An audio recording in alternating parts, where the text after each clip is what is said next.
biggest impeachment. This is impeachment light. Attorney and un-PC fan fave, Erin Elmore. Erin. I just want to say thank you so much for having me here at CNN. It's really nice here. Is Rachel Maddow around anywhere? It's amazing. Oh, hi. Sorry. I was channeling Joe Biden. Yeah, it's amazing. I mean, I can understand. Yeah, he's gotten very practiced and good at this. He is. Many rallies, a lot of people show up. Corn pop? Yeah. Still not over good old corn pop. It is going to be entertaining when Biden is holding his rallies and he's telling corn pop stories. Where are we going to be? I don't know. I mean, I do. That's a good question. I do think impeachment light. I'm like thinking about that over and over in my head. It sounds like a new like energy drink or something. Like, yeah. For the diet. Yeah, it's the two of them on stage are going to set up for some great theater. That's for sure. I do think it's going to be two separate. separate conversations, like very siloed. Like Trump's going to be doing Trump and Biden's going to be doing like his mime, like.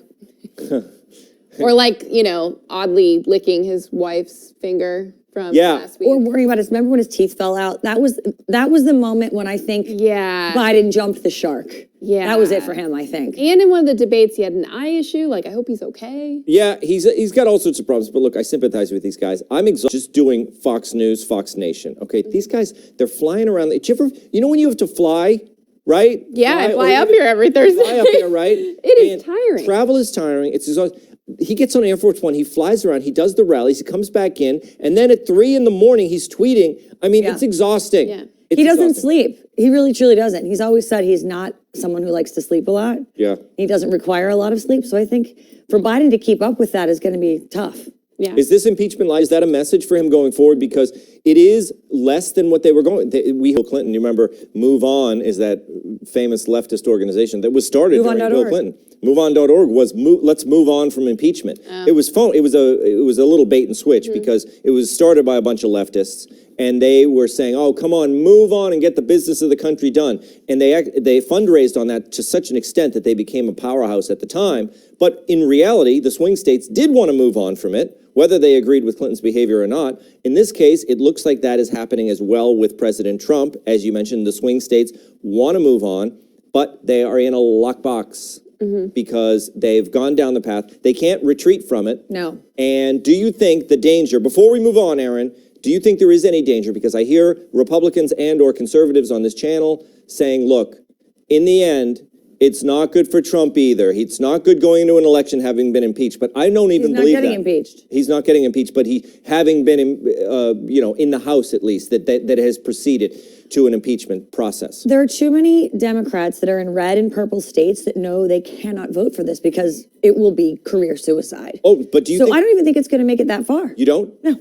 You think that there will be... You don't think that Jerry and Nancy will be able to get them all on board and vote? You think they're going to be Democrats saying, no, I don't want this? I think that they're going to have to if they ever want to be reelected in red and purple states. They have to be beholden to their constituents and the needs of their constituents in their home states. What is their primary interest? Is it Nancy or is it their constituents? And I think they're going to have to be forced to make these difficult decisions. And let's say you show because they have nobody fresh to excite young voters or voters in general. Right. So...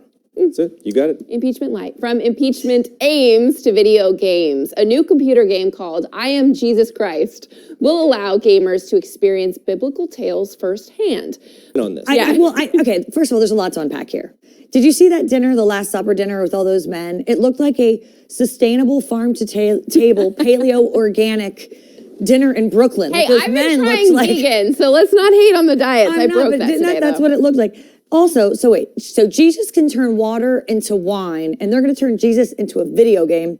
Can someone turn my husband into a carpenter? Because I have a lot of stuff that needs done around the house. Yeah. But having said all of that, like, what's the end game here? We already know all of Jesus's tricks. Like, they can't just say all of a sudden Jesus can turn, you know what I mean? Like, we know what he's capable of. Well, we've read the Bible. Maybe. No, you know. Like, what's next? Now I don't know. I'm playing, I don't know if it's devil. I guess. See, I haven't really. Devil's advocate. I'm playing advocate for this video game, and I'm gonna Game to learn stories I don't know. I think you want to just go to that Last Supper. Those guys look Yeah, pretty handsome. I also want to I wish I could multiply Sour Patch Kids instead of the fish. Oh, Hey, right. Look, I think How does the game work though? You're okay, now I'm gonna get go to the cross. Now I'm gonna go walk on water, part the Red Sea. How does that work specifically? I don't know how. you're You going get around- points for parting the Red Sea. Right? I don't know, to get to the next level.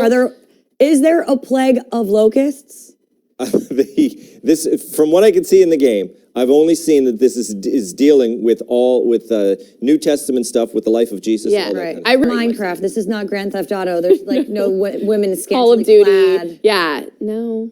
Well, the thing is, I don't know. I'm so bad at video games. I still have it. It's the original PlayStation, and I have never gotten out of the garage, so I can't. I can't play the game, but it's fun. I just drive around the garage. I mean, listen, at least you're practicing your driving. Remember that game even before that Duck Hunt? Yes. And back then, now I was thinking about the other day, they actually gave you a little red gun.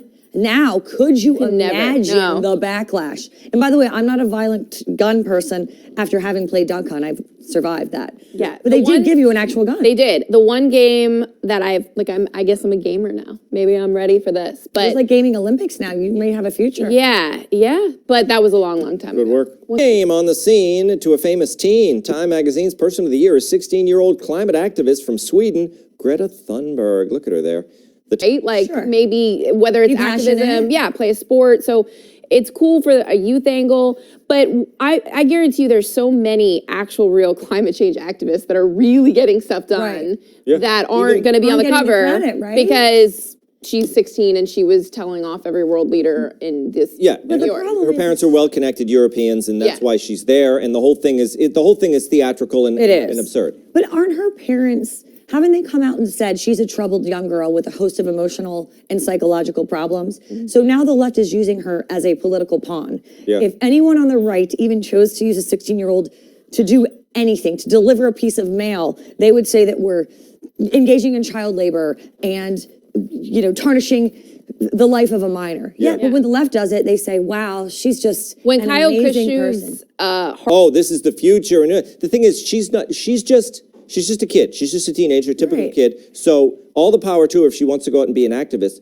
But she hasn't really done anything yet. How has she effectuated change? Yes. What has she done to effectuate change? Has she started organizations? Has she gone around to high schools and started groups of climate change kids doing things? I don't know that she's actually had any impact on anything other than the media. She's yelled at us. I read that she did, and I don't know if I'm going to. Yeah, it is. They might have photoshopped that that. I was going to Again? say Photoshop. Yeah.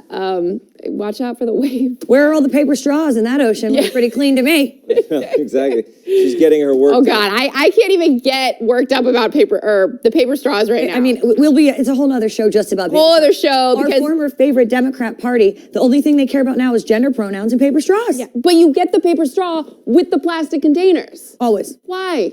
Why, Tom? It doesn't make any sense, Britt. No. I don't like using in my family. One birthday in life. We were allowed one birthday. So I used it on my 5th birthday. I had up 9. I was like, Mom, I want a birthday party. She was like, you had yours. So there was This explains a lot, Tom. It really does. Yep. It's a lot. Probably means I'm above average because I guarantee you I'm more than that. Really? Yeah. And almost 32,000 episodes of television.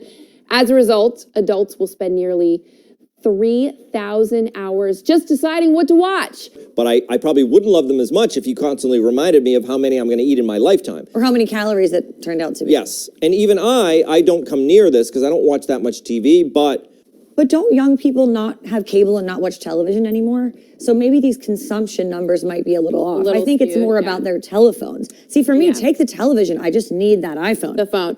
Yeah, that's a good point. Because YouTube and everything like that. I mean, Instagram videos. Yeah, I watch most of my stuff like you on my phone. Yeah. With the TV in the room, I'm still on my phone. It's just more convenient. Does it balance out? Question for both of you.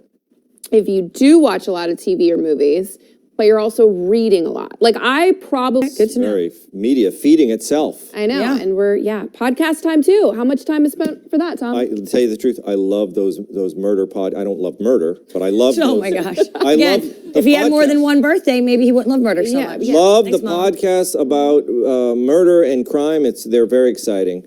That's it for today. Podcast. Thanks to Erin Elmore for joining us. We're back tomorrow with guest Raymond Arroyo. I'm Tom Shalhoub. She's Britt McHenry. See you next time.